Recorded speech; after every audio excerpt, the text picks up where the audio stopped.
Saudara yang terkasih dalam Tuhan Yesus, kita bersyukur hari ini kita bisa bersama-sama kembali mendengarkan firman Tuhan. Tema hari ini yang saya berikan adalah, apakah buah pertobatan yang kita miliki adalah buah pertobatan yang sejati? Saudaraku, kita mengetahui bahwa ada beberapa buah pertobatan yang sering kita pakai untuk menjadi tanda bahwa seseorang itu sudah bertobat atau tidak. Buah pertobatan yang sering kita pakai untuk menjadi ukuran adalah, pertama, orang tersebut suka membaca firman Tuhan. Yang kedua, orang tersebut suka berdoa, puasa, dan persembahan. Yang ketiga, suka memberitakan Injil. Saudaraku, pertanyaannya adalah, apakah saudara memiliki buah pertobatan seperti itu? Jika saudara mengatakan bahwa saudara memiliki buah seperti itu, masalahnya adalah orang Farisi dan ahli Taurat juga memiliki buah-buah seperti itu. Tetapi mereka dimarahi oleh Tuhan Yesus. Pertama, kita lihat, mereka juga suka pada hal-hal rohani seperti berdoa, perpuluhan, dan puasa.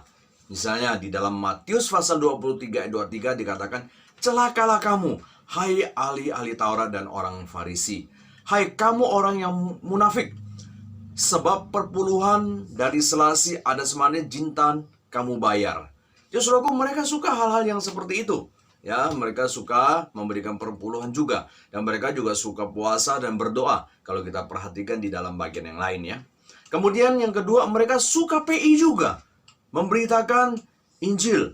Bahkan mereka rela mengarungi lautan. Kita lihat di dalam Matius pasal 23 ayat 15. Tuhan Yesus katakan, celakalah kamu, hai ahli-ahli Taurat dan orang Farisi. Hai kamu orang-orang munafik, sebab kamu mengarungi lautan dan menjelajahi daratan untuk mentobatkan satu orang saja menjadi penganut agamamu. Jadi saudaraku, mereka juga memiliki keinginan untuk memberitakan agama mereka, bahkan rela mengarungi lautan. Kita, apakah rela mengarungi lautan? Tentu tidak seperti mereka kan, tapi itu hebat sekali saudaraku ya. Saudaraku, sekalipun mereka memiliki buah-buah pertobatan seperti itu, anehnya Tuhan Yesus mengatakan mereka celakalah. Ya, dalam Lukas pasal 11 ayat 43 dikatakan, celakalah kamu hai orang-orang Farisi. Di dalam Matius pasal 23 ayat 23 dikatakan, celakalah kamu hai ahli-ahli Taurat dan orang Farisi. Di dalam Matius pasal 23 ayat 15 dikatakan, celakalah kamu hai ahli-ahli Taurat dan orang Farisi. Saudaraku, mereka rajin berdoa, beri perpuluhan, kemudian juga membaca firman Tuhan, itu udah pasti kan? Namanya juga ahli Taurat, dan juga mereka juga rajin PI. Tapi Tuhan Yesus mengatakan mereka celakalah. Nah, saudaraku, di mana salahnya mereka? Di mana masalah yang mereka hadapi? Sehingga sekalipun mereka mempunyai buah-buah pertobatan yang kita anggap sebagai tanda daripada mereka itu bertobat dan baik, tapi justru mereka disebut celaka oleh Tuhan Yesus. Nah, saudaraku, yang menjadi masalah daripada mereka apa?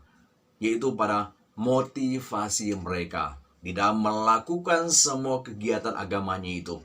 Apa motivasi mereka di dalam melakukan semua kegiatan agama itu? Yaitu mereka tujuannya adalah untuk mendapatkan pujian. Maka mereka lakukan semua itu supaya dilihat orang untuk mendapatkan pujian. Nah, itu yang kita dapat daripada apa yang Tuhan Yesus sendiri katakan. Di dalam Matius pasal 6 ayat 1 sampai 2, Tuhan Yesus berkata, ingatlah, jangan kamu melakukan kewajiban agamamu di hadapan orang supaya dilihat mereka. Karena jika demikian, kamu tidak beroleh upah dari Bapamu yang di surga. Jadi apabila engkau memberikan sedekah, janganlah engkau mencanangkan hal itu seperti yang dilakukan oleh orang munafik di rumah-rumah ibadat dan di lorong-lorong, supaya mereka dipuji orang. Aku berkata kepadamu, sesungguhnya mereka sudah mendapatkan upahnya. Saudaraku, di sini kita lihat Tuhan Yesus memberikan dua penekanan ya, supaya dilihat mereka, supaya dilihat orang, kemudian supaya mereka dipuji orang. Demikian juga kita lanjutkan di Matius pasal 6 ayat 5 dikatakan, dan apabila kamu berdoa, janganlah berdoa seperti orang munafik. Mereka suka mengucapkan doanya dengan berdiri dalam rumah-rumah ibadat dan pada tikungan-tikungan jalan raya, supaya mereka dilihat orang.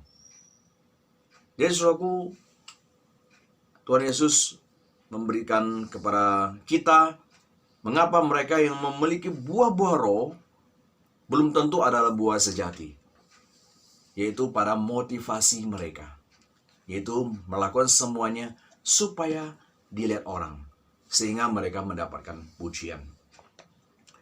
Mungkin saudara bertanya, masa sih ada buah yang tidak sejati? Saya berikan contoh kepada saudara. Sebuah pohon menghasilkan buah, bukan? Misalnya pohon mangga. Tapi pertanyaan saya, apakah buah mangga yang dihasilkan dari pohon selalu baik? Tidak, bukan? Ada buah mangga yang asam. Ada buah mangga yang manis. Itu sama halnya dengan buah pertobatan. Memang sama-sama ada buahnya. Tapi satu bisa asam, satu bisa manis. Satu bisa sejati, satu bisa tidak. Ya saudaraku, sehingga Tuhan Yesus ingin mengatakan kepada kita, tidak semua orang yang berhasil menunjukkan buah pertobatan adalah buah pertobatan sejati. Jadi yang menentukan sejati atau tidaknya sebuah pertobatan dilihat daripada apakah motivasinya benar atau tidak. Saudaraku, ada orang yang kelihatan rajin melayani, tapi motivasinya untuk apa, saudaraku? Supaya dia dilihat orang dan dipuji, dan supaya dia diberkati Tuhan, bukan karena cinta kepada Tuhan. Rajin pun tidak ada artinya di mata Tuhan kalau motivasinya adalah untuk mendapatkan pujian dan supaya diberkati Tuhan. Saudaraku, mungkin kita juga rajin beribadah minggu, tapi motivasinya apa? Bukan karena rindu bertemu Tuhan, bukan rindu bersekutu dengan Tuhan, tapi supaya diberkati. Saudaraku, motivasinya inilah yang menentukan buahnya sejati atau tidak. Dan hanya Tuhan yang tahu, karena ada di dalam hati. Saudaraku, banyak orang juga yang pintar bicara tentang kebenaran, pintar bicara tentang firman Tuhan. Tapi apakah betul-betul dia menghidupi kebenaran? Tidak, bukan? Kita bisa lihat ya, banyak orang yang pintar khotbah, pintar bicara firman Tuhan. Setiap ngomong itu pakai firman Tuhan, tapi bercerai, tapi berselingkuh. Tidak ada gunanya, saudaraku. Karena memang orang yang bisa bicara tentang kebenaran tidak menjamin bahwa dia bisa hidup di dalam kebenaran. Maka saudaraku, Tuhan Yesus berkata ya tentang orang Farisi yang kita lihat punya buah pertobatan, tapi buah yang tidak sejati. Tuhan Yesus katakan apa? Mereka itu pintar bicara dengan kebenaran, sampai mereka sudah seperti duduk di atas tata Musa. Mereka bisa bicara tentang kebenaran, tapi tidak menghidupi kebenaran. Maka Tuhan Yesus katakan ya kepada murid-muridnya dalam Matius pasal 23 ayat 1-3. Ahli-ahli Taurat dan orang Farisi telah menduduki kursi Musa. Sebab itu turutilah dan lakukanlah segala sesuatu yang mereka ajarkan kepadamu. Tetapi janganlah kamu turuti perbuatan-perbuatan mereka, karena mereka mengajarkannya tetapi tidak melakukannya. Saudara, Tuhan Yesus katakan, turuti yang mereka ajarkan. Kenapa turuti? Karena yang diajarkan benar, sesuai Taurat. Tetapi Tuhan Yesus katakan apa? Jangan ikuti perbuatannya. Jadi mereka adalah orang yang bisa mengajar, tapi tidak bisa menghidupi apa yang diajarkan. Nah, itu yang terjadi pada kita ya. Kita mungkin bisa ngajar, kita mungkin bisa membicarakan kebenaran, tapi belum tentu kita bisa menghidupi kebenaran. Saudaraku, kalau gitu bagaimana agar buah pertobatan yang kita tunjukkan bisa menjadi buah pertobatan yang berkenan kepada Tuhan? Buah sejati. Tentu yang harus kita lakukan adalah kita harus memperbaharui motivasi kita dari mencari pujian bagi diri sendiri menjadi memuliakan Tuhan. Saudara yang terkasih dalam Tuhan Yesus, pertanyaannya adalah, apakah kita tidak boleh menunjukkan diri supaya orang melihat apa yang kita lakukan? Tentu boleh, saudaraku ya. Karena Tuhan Yesus juga katakan, kalau kita tidak menunjukkan apa yang kita lakukan kepada orang lain, bagaimana orang lain bisa tahu kita adalah anak Tuhan? Maka Tuhan Yesus berkata dalam Matius pasal 5 ayat 16, Demikianlah hendaknya terangmu bercahaya di depan orang, supaya mereka melihat perbuatanmu yang baik. Nah, jadi saudaraku ya, kita boleh menunjukkan perbuatan baik kita kepada orang lain. Kita boleh menunjukkan kita ya melakukan sesuatu dengan baik. Tapi Tuhan Yesus tidak berhenti di situ. Ya. Karena Tuhan Yesus melanjutkan bahwa tujuannya apa ketika kita melakukan satu perbuatan di depan orang, yaitu supaya mereka melihat perbuatanmu yang baik dan memuliakan Bapamu yang di surga. Matius pasal 5 ayat 16b. Jadi saudaraku, jadi bukan masalah kita menjadi orang Kristen harus diam-diam, nggak boleh berbuat sesuatu, nggak boleh melakukan sesuatu untuk Tuhan. Tidak, saudaraku ya. Kalau kita hanya diam-diam saja, kita tidak ke gereja, kita tidak baca firman Tuhan, kita tidak melayani Tuhan, bagaimana orang lain bisa tahu bahwa kita ini anak Tuhan atau tidak? Menjadi masalah adalah bukan pada kita menunjukkan diri atau tidak, tapi pada masalah apakah motivasi kita untuk memuliakan Tuhan. Jadi saudaraku, bukan masalah kita menjadi orang Kristen harus diam-diam, tidak perlu melakukan sesuatu. Tetapi yang menjadi masalah adalah ketika kita melakukan sesuatu, motivasinya apa? Maka saudaraku, kalau kita ingin buah kita menjadi buah yang sejati, buah pertobatan yang sejati adalah coba kita perbaharui motivasi kita. Setiap kita melakukan sesuatu, pelayanan untuk Tuhan, pelayanan berbakti kepada Tuhan, membaca firman Tuhan, betul-betul untuk mencari kemuliaan Tuhan. Untuk kemuliaan Tuhan. Saudaraku, mengapa kita mencari kemuliaan Tuhan? Lakukan untuk kemuliaan Tuhan. Apakah Tuhan itu egois sekali? Masa kita nggak boleh mencari pujian sendiri? Mencari pujian daripada orang lain? Tidak, saudaraku. Kita mencari kemuliaan Tuhan adalah untuk kebaikan kita juga. Mengapa, saudaraku?